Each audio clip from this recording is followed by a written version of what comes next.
Saludos a todos. Este es el tercer y último video complementario de las clases introductorias de perspectiva para Lucy Animation. En este video, que va a ser mucho más breve, vamos a dedicar estos últimos minutos a aportar algunas reflexiones y recomendaciones para una práctica un poco más versátil y más orgánica y más relajada de perspectiva, con un énfasis en dibujo a mano alzada. Si bien vamos a hacer este trabajo pues también aquí en Photoshop como dibujo digital, estas mecánicas yo las he interiorizado inicialmente desde dibujo análogo y recomiendo que cualquiera de ustedes se dé la oportunidad de explorarlas también en dibujo análogo. ¿Listo? Entonces vamos a empezar. Aquí ya tengo una sábana de miniaturas. Pueden ver que aquí tenemos dos tipos de dibujos. Uno son formas abstractas muy sencillas y otros son ejercicios también muy básicos donde ya materializamos algunos diseños. Fíjense que aquí podemos observar 2 y 3 niveles de representación. En los primeros bocetos lo que tenemos son dos niveles de contenido o de información. El primero es una línea de clave alta que nos sirve para establecer la estructura, que a su vez es la única guía de perspectiva que vamos a tener. Y con la clave baja lo que tenemos es la materialización del boceto, que si bien es una línea bastante oscura y enfática, no es una línea de line art. Yo siempre me apresuro a hacer la aclaración, que también la hice en los videos anteriores.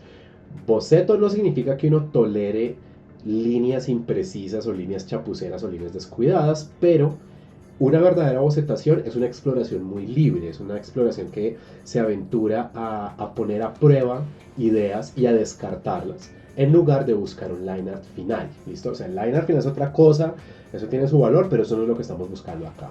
Tenemos un tercer nivel de información en algunos de estos bocetos, donde agregamos, ya sea en alto contraste o ya sea en la distribución de varias claves tonales, de un muy sencillo y elemental componente de iluminación, que se compone principalmente de algunas siluetas y algunas manchas, pero no de texturas, no de entramados, no de un achurado que sea muy complejo. ¿Listo? Entonces, ustedes pueden hacer su bocetación a mano alzada de la manera que ustedes prefieran. Pues para la recomendación es que si van a hacer un dibujo a mano alzada, no se valgan de instrumentos. ¿Listo? Pero hay diferentes niveles de hacer dibujo a mano alzada. Pueden trabajar directamente encima de retícula de perspectiva. Eso no tiene ningún problema. Lo que les recomiendo es que se vayan familiarizando con la idea de que ustedes pueden, en su pequeño boceto autocontenido, por decirlo de esa manera, establecer unos parámetros que, si bien van a tener un margen de error más bien grande y con frecuencia se van a descarrilar, les van a permitir una concepción muy tranquila y muy inmediata de los volúmenes, sin que siempre tenga que haber un ritual, por decirlo así, de la construcción cabal y técnicamente perfecta de un sólido, y solo entonces exista un dibujo de perspectiva. Acuérdense que eso no significa que el dibujo deba ser impreciso, o que el dibujo deba ser chapucero, o que nos vamos a llenar de errores, pero algo que podemos hacer aquí con mucha sencillez es jugar con la proporción de las cosas, controlar y deformar esa proporción de manera intencional, como no es que no se pueda hacer cuando dibujamos sobre retícula, pero de pronto nos vamos a sentir un poco más constreñidos cuando solo nos quedamos dibujando sobre retícula. Entonces, ¿cómo empezaría yo a hacer este tipo de práctica? Primero que todo vamos a definir nuestros tonos. Vamos a tener entonces un tono alto para nuestras estructuras, vamos a tener un tono bajo para nuestra línea y vamos a trabajar con una línea más bien delgada, donde también el calibre de la línea nos ayude a establecer jerarquías. ¿Listo? Entonces, ustedes pueden empezar siempre estableciendo un sólido simple. Aquí, por ejemplo, voy a empezar con un prisma. Y desde aquí ya me doy cuenta si esta práctica va por buen o mal camino. Yo tengo aquí dos parejas de líneas. ¿Son o no son convergentes? Y esa convergencia es muy exagerada o se siente más o menos estable. ¿Listo? Desde ahí ya me puedo dar cuenta si este ejercicio va a encaminarse bien. ¿Listo? Entonces ahora yo puedo añadir 3 líneas convergentes más y seguir explorando un primer sólido que, como les dije hace un momento, es en sí mismo la única guía que vamos a tener para una construcción de perspectiva. ¿Listo? O sea, nuestra retícula es este mismo objeto, ¿vale? Y a partir de acá yo puedo decir, ok, listo, si yo voy a sacar un diseño de algo, entonces vamos a seguir extendiéndonos con el entendimiento de que pues este ejercicio tiene un límite a qué tan preciso puede ser, pero de nuevo, este ejercicio autocontenido pues va a tener ese valor de permitirme trabajar esa sencillez, ese desenfado, esa agilidad en la concepción de, de un volumen. ¿Listo?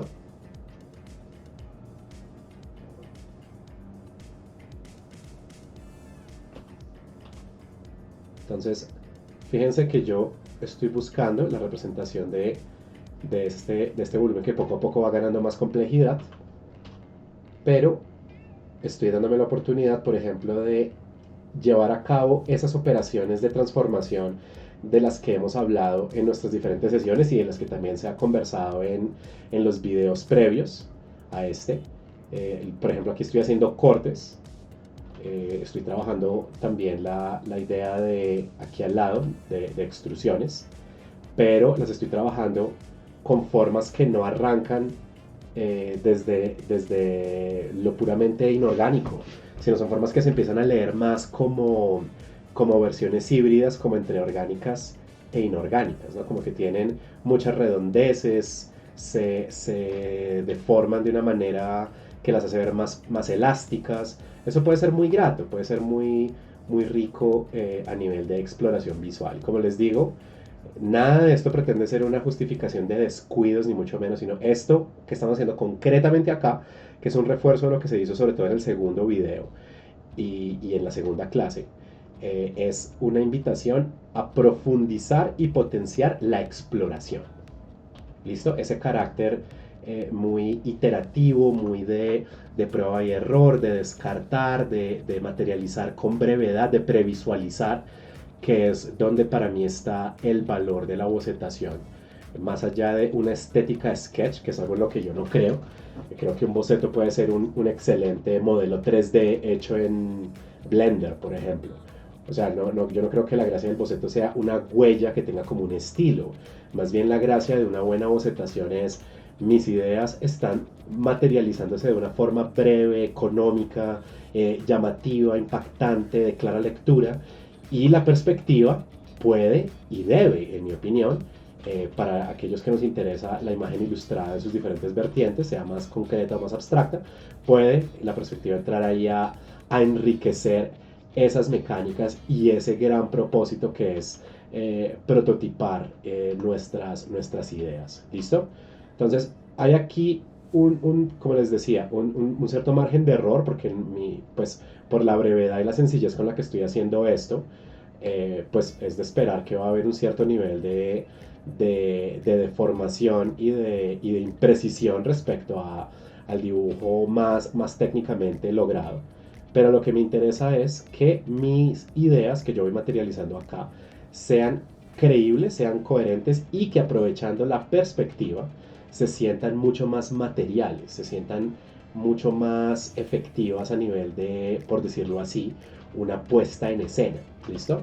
Ese para mí es el valor de la hibridación de la bocetación con la perspectiva y eso es lo que quiero que dialoguemos en estos últimos minutos. Vamos a procurar que este video no pase de 35 minutos, ¿listo? Porque pues ya se empieza a volver como memético eso de prometer una práctica de 20 minutos y demorarme 2 horas. No, vamos a restringir sí o sí hasta donde lleguemos. Vamos a empezar a hacer thumbnails y vamos también a explorar cómo el origen de muchos de estos thumbnails puede ser bidimensional.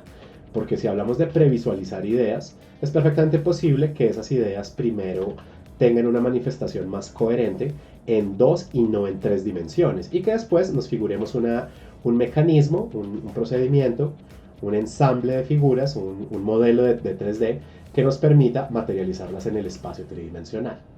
¿Listo? Entonces vamos a tener eso presente. Como aquí estamos hablando de prototipos breves, entonces no vamos a buscar una gran cantidad de detalles.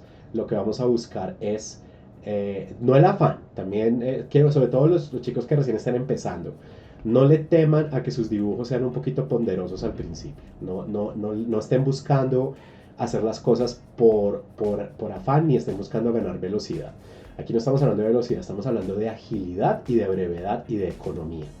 ¿Listo? Entonces no se afanen por hacer las cosas a toda carrera, sino por plantear ideas que sean muy coherentes en términos de lo que pretenden comunicar, que sean muy legibles, que no las tengan que explicar. Eso es lo que nos debe interesar a nosotros cuando estamos buscando hablar con imágenes, ¿no? Entonces ya pues cuando uno va teniendo una cierta destreza, obviamente uno se va a demorar menos, uno va a entender como shortcuts, eso, todo medio, toda forma de expresión va a tener sus mecánicas que son más breves, que son más económicas, pero ahorita lo que me interesa es que busquen coherencia en los dibujos.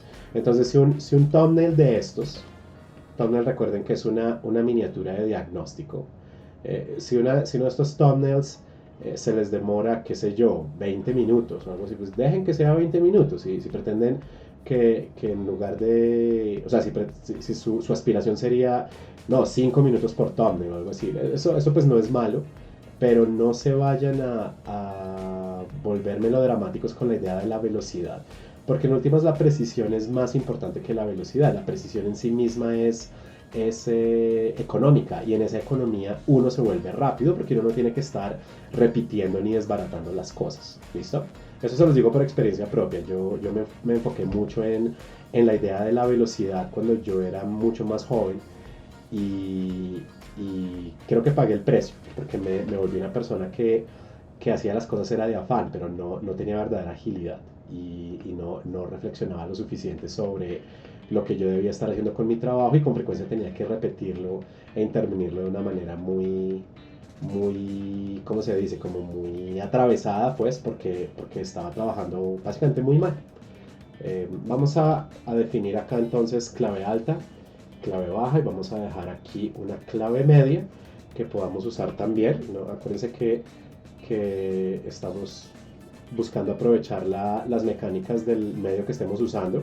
Así como yo a mano podría estar utilizando un brush pen para hacer un relleno más efectivo de las zonas de un dibujo, yo puedo valerme de el recurso lazo o un pincel texturizado o que tenga una apariencia más como de brocha. O sea, no tenemos que restringirnos a un trabajo de línea, ni por romanticismo, ni por recomendación, ni nada de eso. Simplemente que funciona mejor. También hay un cierto margen de error que podemos tolerar acá. Por ejemplo, si ustedes ven buenos bocetos, sobre todo en materiales que se podrían considerar un poco toscos, como marcadores o acrílico sin diluir, que es una técnica muy bonita y muy sofisticada, pero también se puede prestar mucho para hacer bocetos breves, sobre todo pictóricos y de iluminación. Yo puedo hacer bocetos, o puedo tolerar en los bocetos que haya un cierto nivel de desfase, y eso en últimas no se va a ver mal, va a tener una apariencia, como lo vengo insistiendo, una apariencia desenfadada, una apariencia tranquila, una apariencia de un cierto nivel de artesanía, y eso no se ve para nada mal. ¿Listo? Sin que por eso el boceto vaya a tener una apariencia afanosa ni descuidada. Y sobre todo, ¿cuál es la diferencia entre una cosa y otra? Uno muestra agilidad, pero muestra control dentro de esa agilidad, muestra coherencia, en este caso coherencia a nivel de una construcción tridimensional, y esos pequeños pecadillos de pequeños desfases y demás, desde que no entorpezcan en términos generales la lectura de un volumen, no deberían representar para ustedes ningún tipo de problema. ¿Listo? Entonces aquí voy a darle un poquito más de expresión, potenciando la sombra más oscura, y ahí dejamos ese primer boceto. ¿Listo? Tenemos un prototipo sencillo, un prototipo tranquilo, donde de manera similar a lo que ocurrió en el video anterior, de la estructura más humilde, que puede ser un cúbito o un prisma, va emergiendo primero como una serie de extrusiones y fusiones y ensambles de formas, una figura que va ganando mucho más en complejidad. ¿Listo? Entonces, sigamos y hablemos un poquito más de esa distorsión controlada.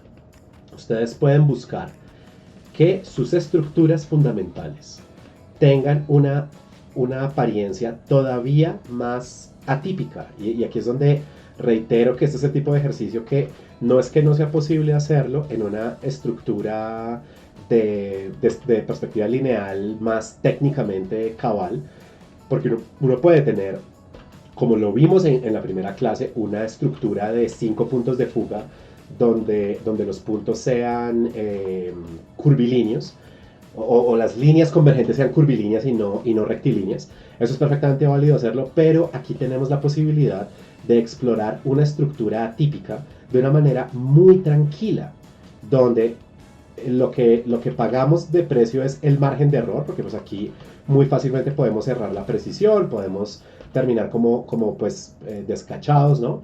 Pero tenemos la ventaja muy grande de que no vamos a tener que hacer una construcción muy grande, sino tenemos es nuestra estructura fundamental y a partir de ahí vemos si esto funciona o no funciona. ¿Listo?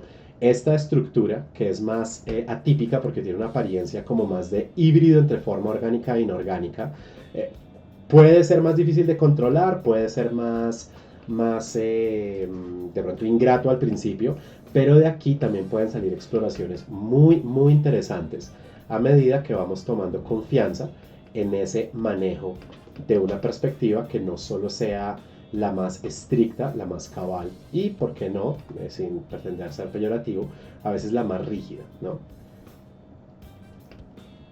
Entonces yo desde aquí puedo indagar, que de eso es de lo que se trata. No quiero que nadie se vaya a confundir, sobre todo los que recién están empezando. Si literalmente no han visto clases de dibujo técnico, si recién están empezando a tocar el tema, demórense todo lo que necesiten, trabajando en la perspectiva con la que se sientan más cómodos o más cómodos. Hay gente que necesita pasar un rato, por ejemplo, trabajando en isométrica para poder sentir comodidad en perspectiva. Hagan lo que tengan que hacer, eso es total y absolutamente válido, pero a medida que van aumentando su comprensión, les recomiendo que vuelvan a ese prototipado más artesanal, porque ahí, por ejemplo, puede haber muchas cosas muy interesantes a nivel de expresión, a nivel de humor visual, a nivel de estilización, sí, ya sea que hablemos de cartoon, ya sea que hablemos de lente ojo de pez, que hablemos de un énfasis dramático. O sea, hay unas oportunidades de exploración acá que vale la pena que se den la oportunidad de hacerlas a medida que van potenciando su comprensión puramente técnica. ¿Listo? Entonces, listo, vamos a hacernos acá un bocetico un poco más breve, a ver qué sale. En este caso estoy pensando en una edificación. Vamos a pasar ahora a la clave baja. Aquí voy a irme inventando cortes, perforaciones y extrusiones. Obviamente por la brevedad con la que estoy dibujando va a haber un mayor nivel de distorsión que no se puede pretender vender como estilo, sino que simplemente es la distorsión que uno tiene que aceptar que tiene el dibujo por la sencillez y por estar tan desprovisto de recursos. ¿Listo?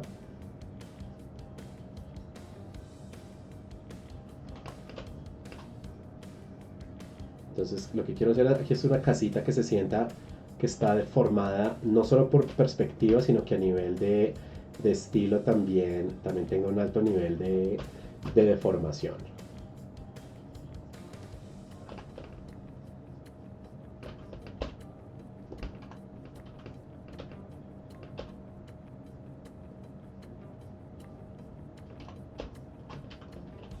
Y quiero que el bloque que conecta con este techo se sienta también delgado, se sienta, o sea, que las proporciones de una casa normal estén siendo altamente tergiversadas en este nuevo prototipo. Eso es lo que me interesa comunicar en este momento.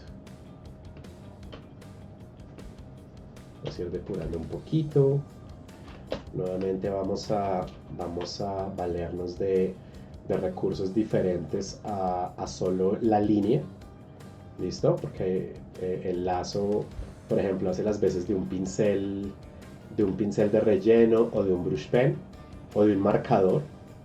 Puede darnos unas formas geométricas no tanto exactas, sino muy expresivas. Por eso me llama la atención siempre recordarles que no se restrinjan únicamente al acto de dibujar. Vi que algunos de ustedes están subiendo ejercicios análogos. Eso está perfectamente bien. el asunto ahí es si esos ejercicios análogos son dibujos solamente en lápiz o están hechos siempre con la misma herramienta, hay unas oportunidades que no se están aprovechando del todo. Entonces, por favor, traten de combinar herramientas que les permitan hacer líneas muy jerarquizadas, por ejemplo, un bolígrafo o un lápiz. Podemos suavizar mucho las líneas, podemos moderar mucho la presión de la mano, pero también es bueno tener herramientas que nos den líneas gruesas y fuertes. Y es bueno tener herramientas que nos den huellas mucho más marcadas. O sea, estoy hablando de un brush pen, estoy hablando de un marcador de bisel, estoy hablando de herramientas que nos obligan por una huella muy enfática que dejan sobre el sustrato a pensar formas y siluetas de una manera diferente, ¿vale? Que no nos quedemos solo con la idea de un dibujo de pronto excesivamente delicado. Yo no tengo nada en contra del lápiz, es una herramienta excelente, mucho menos del bolígrafo, y yo los uso. El asunto es, nuevamente, volvemos a prototipado. En prototipado, para diseño visual, nos sirve muchísimo no pensar únicamente en, ¿cómo se dice?, en líneas, sino poder pensar también en manchas, en siluetas, en huellas un poco más artesanales, huellas un poco más distorsionadas. Por ejemplo, un pincel seco con tinta china o la trama de medio punto que puede dar un cierto tipo de impresión, o lo que hace un marcador de bisel. Esas son huellas que con frecuencia son reveladoras para los que venimos muy acostumbrados al principio en el uso de pronto excesivo de líneas. ¿Listo? Entonces dense la oportunidad de trabajar huellas que de pronto no les sean tan inmediatamente naturales. Puede ser medianamente difícil trabajar esas huellas, pero su trabajo les va a agradecer mucho que se den esa oportunidad de reflexionar sobre otro tipo de improntas sobre sus materiales. Y eso aplica también para trabajo digital. No se casen con el mismo pincel, no se casen con la misma huella, sobre todo si recién están empezando. Dense la oportunidad de hacer una verdadera exploración. Listo, ahí tenemos otro prototipo. Tiene cosas que no me satisfacen, sobre todo acá me parece que se desfasa mucho ese techo, pero salió nuestro segundo boceto. Yo si algo lo voy a dejar un poquito más pequeño porque no quiero que tenga más importancia que este de acá, que me parece que quedó bastante decente. Y aquí a este más bien lo dejamos un poquito más grande y le damos un poquitín de enfoque para que no se vaya a sentir distorsionado. Vamos 22 minutos en este video. Sigamos trabajando. Vamos a hacer un ejercicio que no me tome más de 5 minutos. Vamos entonces a tomar nuestra clave alta. Vamos a sacar una cajita. Nuevamente vamos a sacar un cubo o un prisma. Yo la verdad no, es curioso que cuando empiezo a dibujar yo digo vamos a sacar un cubo y me sale un prisma o viceversa. Pequeñas tonterías de a veces lo afanado que puedo hacer yo, pero de resto, básicamente quiero tener acá un contenedor inorgánico, pues inorgánico tirando a híbrido, ¿no? Porque tiene un nivel de deformación que es bastante marcado. Y de una vez vamos a jugar con, podría ser planos inclinados. Ya sé que podríamos hacer con esto. Vamos a llevarnos esto acá.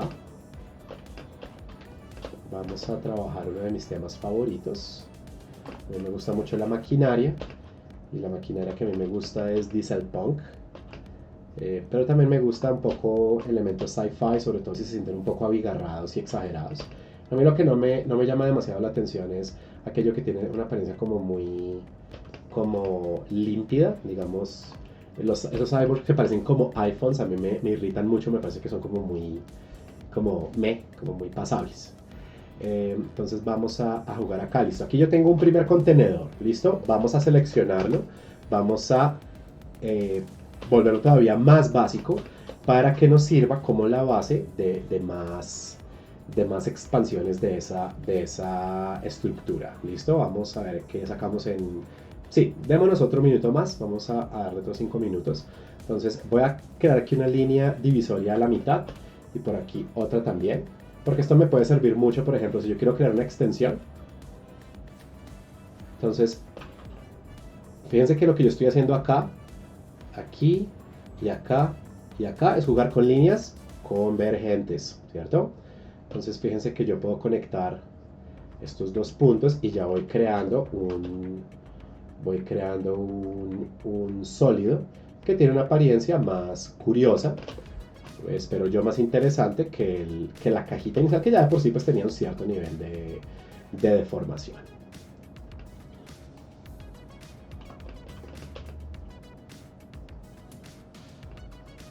Vamos a crearle por aquí una distorsión curva. Vamos a extender esto un poquito más.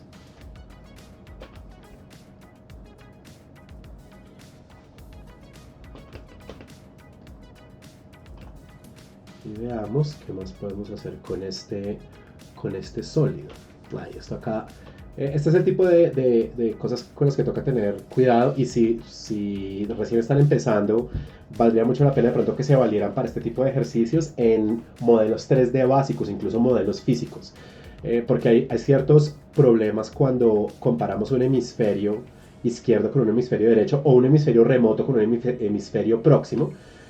Cuando recién estamos empezando en perspectiva, hay cosas que se va a notar mucho que las estamos adivinando, que no tienen un análisis como justificado que les dé sustento. Eso es muy normal, no se preocupen, es muy muy normal. Pero para evitar como esa adivinanza, pues dense la oportunidad de valerse de otros recursos. ¿Listo? Entonces vamos a terminar de crear esta conexión. Básicamente lo que yo estoy haciendo acá es creando una forma que va a terminar recordando un poco como un pedazo de un banano. No sé si se van dando cuenta. Tiene esa forma.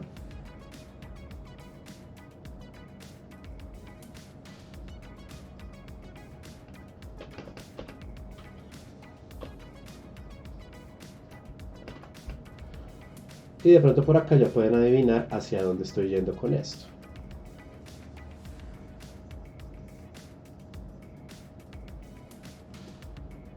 Entonces me estoy inventando un avión chunky, inspirado, como con frecuencia me gusta explorar, en aeronaves de la Segunda Guerra Mundial. Creo que hay una elegancia en esos motores y en esos fuselajes que me parece y siempre me ha resultado muy llamativo. Entonces ya por acá empiezo a entender mejor qué hacer. Y aún en este tipo de maquinaria siempre es muy desafiante. Eso todavía yo no puedo cantar victoria y decir, uy, yo la tengo clarísima. No, hay cosas de este tipo de bocetos que con frecuencia se me escapan, pero me alegra estar en ese camino como de exploración, tanto estilística como técnica, donde siento que mis intereses se pueden sacar a relucir, y tengo un problema permanente de diseño y de técnica a resolver. Eso es algo que me parece muy grato, me llama mucho la atención, me motiva mucho además.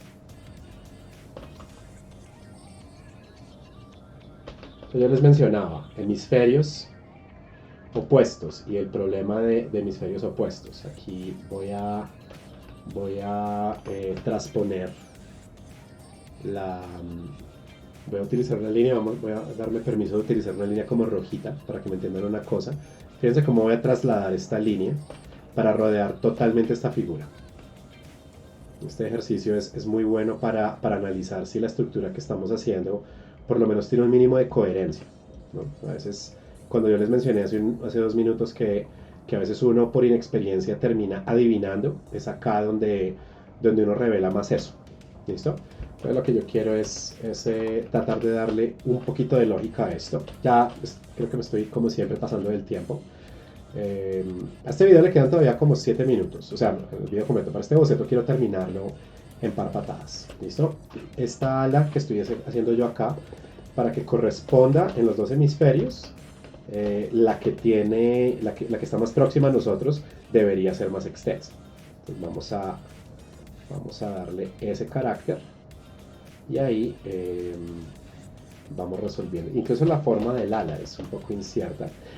Hay una cosa que casi se me olvida, de pronto es obvia para aquellos de ustedes que ya están más fogueados, pero muchos de estos ejercicios van a ser más gratos si ustedes no los hacen puramente desde la imaginación, sino los hacen también a partir de referencias. Yo estoy trabajando aquí una referencia que pues puedo decir que conozco razonablemente bien, por lo menos como sus bases más simples, pero pues no teman ir a referencias y documentar su trabajo. Eso nunca es malo, eso de hecho es buenísimo para que las cosas tengan una apariencia más impactante, precisamente porque se ciñen más a un referente original y lo van modificando. ¿Listo? Entonces listo, ya es suficiente de sobre reflexiones. Tenemos ahí un avioncito, no es el mejor de todos, creo que tiene una forma medianamente interesante. Pasemos ahora a nuestra clave baja, démosle un poquito de line art y de pronto alcanzamos a sacar otro boceto. Vamos a ver cómo nos va. Ya vamos 30 minutos y había dicho que no quiero que este video pase de 35. Entonces vamos a ver si nos quedamos en este último boceto. Mientras tanto aprovecho, y esto también se lo voy a recordar a su coordinadora Laura. Ustedes de pronto dicen, ole, pero usted no iba a hacer video de feedback. Los ejercicios que se entregaron fueron más bien escasos. No son malos ejercicios. Vi varios ejercicios más bien ambiciosos. La mayoría de los ejercicios son ejercicios de geometrías básicas, pero buenos ejercicios también. Entonces lo que yo aspiro es que estos videos puedan complementar toda esa información. En lugar de pues hacer demos específicos sobre ejercicios que pues en sí están bien hechos a partir de geometrías básicas. ¿Listo? O sea, está bien y yo entiendo que estaban bien ocupados con sus entregas de animación. Entonces pues desafortunadamente no llegaron más ejercicios, sobre todo de la clase 2, pero nada, o sea, pues lo que yo alcancé a ver creo que es práctica que va por buen camino, si bien está de pronto un tanto simple, pero no vi mala práctica, vi pues buenas geometrías, vi buenas líneas, vi ejercicios que están en general bien construidos, pero que valdría la pena eh, revisarlos más adelante cuando ya estén intentando plantear formas más complejas, ¿listo? Y de hecho, pues ahí aprovecho para también darles el aviso. Si alguno de ustedes, ya pues entiendo que el ciclo se acabó, si alguno de ustedes dice dentro de unos días, oye, mire, yo tengo un par de ejercicios de perspectiva y se los quiero compartir, qué sé yo, por el Instagram o algo así, hágale, mándelos, yo no tengo problema con eso. Yo no tengo lío con que estudiantes hagan preguntas. Yo pues lo que no hago es responder WhatsApps que no conozco, pero si alguien quiere mandar algo a mi mail, que yo sé que ustedes lo tienen, o al Insta, mándelo, no hay ningún problema, yo les recibo los ejercicios, les puedo dar algo de feedback, si tengo tiempo les puedo mandar algo de Overpaint u Overdrawing. No siempre lo voy a poder hacer porque pues yo ya voy a entrar a clase universitaria y tengo también freelance y otras cosas, pero claro, lo que quiero decir es que los ejercicios que se mandaron pues se sienten un poco, como les digo, como empezados, y sería bueno ver de pronto algo de práctica más densa, y si alguien todavía se quiere arriesgar a hacer eso, hágale y la miramos en próximos días, no hay ningún problema. Siempre está abierta la puerta para eso. ¿Listo? Entonces, listo, estamos en 33 minutos y yo creo que sería mejor terminar con este boceto. Entonces vamos a darle un poquito más de materialidad así como breve.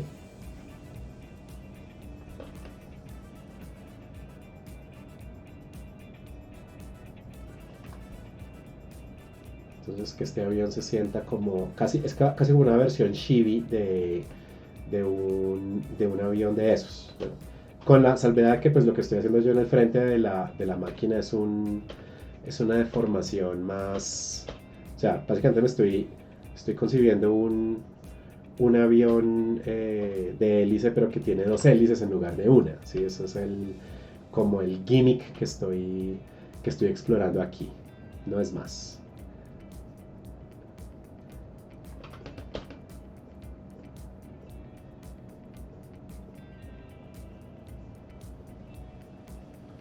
Algo sencillito por acá, también por aquí, y me interesa darle a esto algo de sombra, que eso siempre ayuda a darle mucha personalidad a los bocetos. Aquí me gustaría aportarle algo de detalles de fuselaje para realzar la idea de esto como una construcción producto del ensamblaje de placas y láminas y todo eso. Esto en últimas también es como un mini refuerzo del ejercicio de perspectiva. O sea, lo que estoy haciendo justo en este momento es asignarle líneas envolventes a este boceto, indicando por ejemplo que la superficie del fuselaje se va volviendo un poquito más inclinada al frente, un poquito más planita atrás. Detallitos, detallitos que no entorpecen una práctica de perspectiva. Listo, ya estamos ahí. Démosle entonces a esto una pasadita por sombras y con eso podríamos terminar. Entonces quiero concebir aquí que hay unos puntos donde la luz se ocultaría más y hay otros puntos donde la luz se revelaría más. Acuérdense lo que habíamos hablado durante el video anterior. Hay unos planos que apuntan más hacia abajo y hay otros planos que apuntan más hacia arriba. Y eso es importantísimo que lo vayamos determinando a medida que establecemos la posición de luces y sombras para que ese esquema de iluminación se pueda leer como muy coherente. ¿Listo? Entonces, por ejemplo, aquí hay unas sombras que no pueden ser tan oscuras porque pertenecen a planos que apuntan más hacia arriba. Y eso es lo que quiero representar aquí.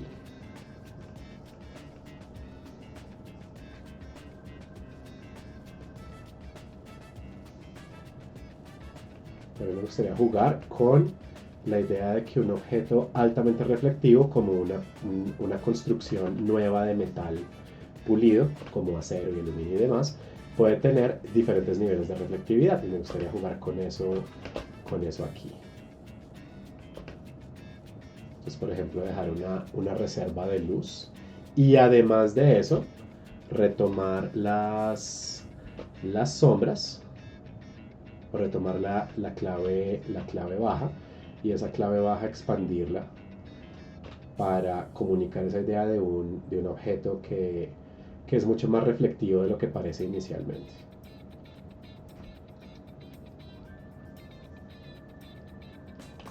Y pues a esto le sacamos unas,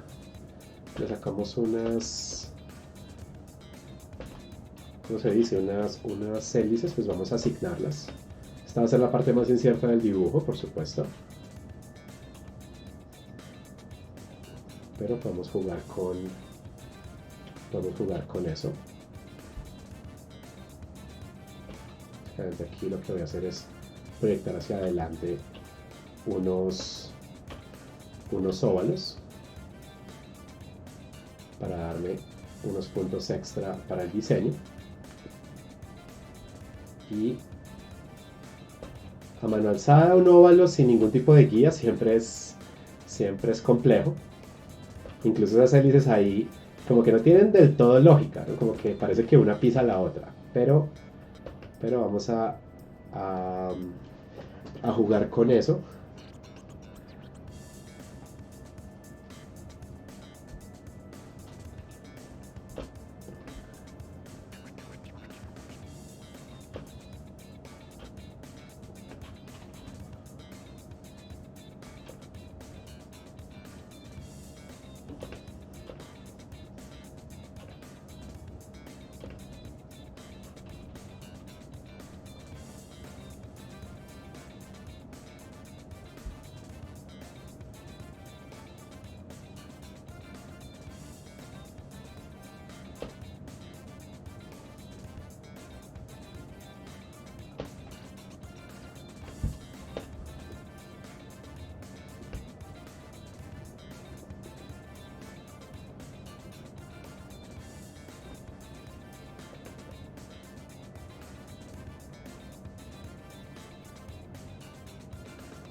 Que nos podemos poner más bien a jugar con el diseño, con elementos complementarios que pues ahí ya lo único a nivel de perspectiva a tener en cuenta es que serían formas que estarían recostadas sobre planos de inclinaciones variadas y eso sería es muy importante tenerlo en cuenta para que no vayamos a crear incongruencias con el modelo de perspectiva que estamos utilizando. El resto pues no quiero demorarme aquí poniendo detallitos en un juego visual, creo que podemos parar acá. Recordemos entonces que la idea no es reemplazar o descartar la construcción cabal técnicamente correcta de la perspectiva, sino por el contrario, eh, potenciar esa práctica desde la tranquilidad que da el prototipado en mano alzada o utilizando el dibujo de mano alzada. ¿Listo? Ya entonces con esto concluimos. Voy a quedar atento a cualquier pregunta, cualquier inquietud que quieran comunicar. Les reitero mi gratitud por la atención que pusieron tanto en las clases presenciales, si solamente asistieron de manera virtual, si alcanzaron a subir ejercicios, si no lo alcanzaron a hacer. El tiempo en últimas es lo que es más preciado y es lo que más agradece uno, que se le preste atención a lo que uno pueda aportar en estas experiencias. Y nada, estaremos atentos a cualquier pregunta que tengan, cualquier comentario, cualquier aporte. Y de pronto nos seguiremos viendo por ahí. Muchas gracias de nuevo y nos vemos pronto.